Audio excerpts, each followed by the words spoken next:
Smartphone cameras have really developed over the past years. We have new technologies using from 1 to up to 5 camera sensors. There are variable aperture cameras, 3D cameras, and many more, all packed inside a smartphone. But let's ask the age-old question again. Can your pocket camera replace a DSLR?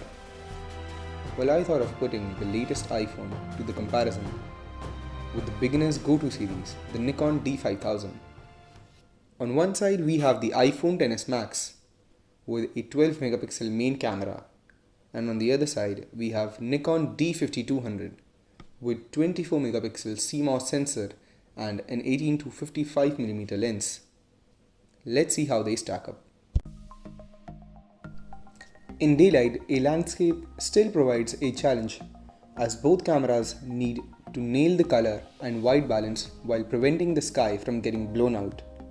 Both images look great, but when you zoom in, the over-sharpening of the iPhone starts to come in notice, while the DSLR looks nice and natural.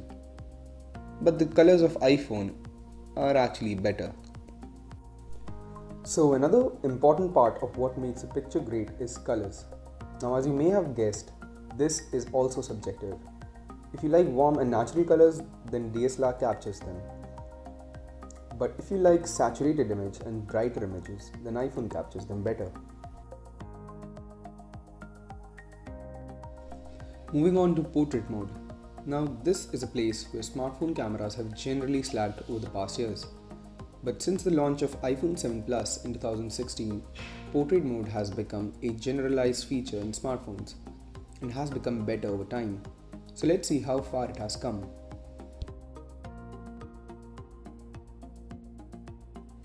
There's no commenting on how great a portrait can be captured by a DSLR. But look how close and actually good the portrait mode from iPhone looks. Edge detection is almost perfect in this picture, very differentiated from the background. It has a deeper depth of field, a good amount of blur, which by the way can also be edited later. So you tell me, which is better in the comment section down below. Again, take a look at this image. The edge detection seems perfect, right? But only for human subjects. The moment you want to capture something complicated, just don't trust the iPhone. Here's an example. Most of the times iPhone will fail to detect the object, and when it does, the end result isn't good, or even close to acceptable. I tried really hard to capture this plant, but it just won't look great.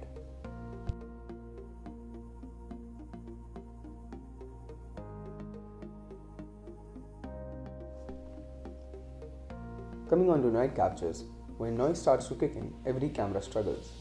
Cameras with smaller sensors struggle more. But smartphones have better processing and software, whereas DSLR has a larger sensor. DSLR does capture the better image, but as you zoom in, you lose detail. Whereas the iPhone stands strong with adequate amount of details and brighter image, thanks to its software.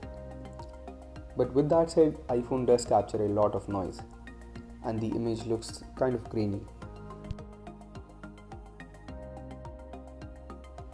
Portrait mode even works in extreme low light sometimes, on simpler objects, and yes, it works well.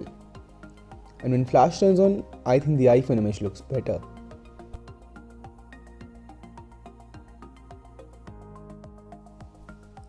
So concluding this video, I remember whenever we used to go out, we used to carry those heavy cameras, its reels, batteries and whatnot.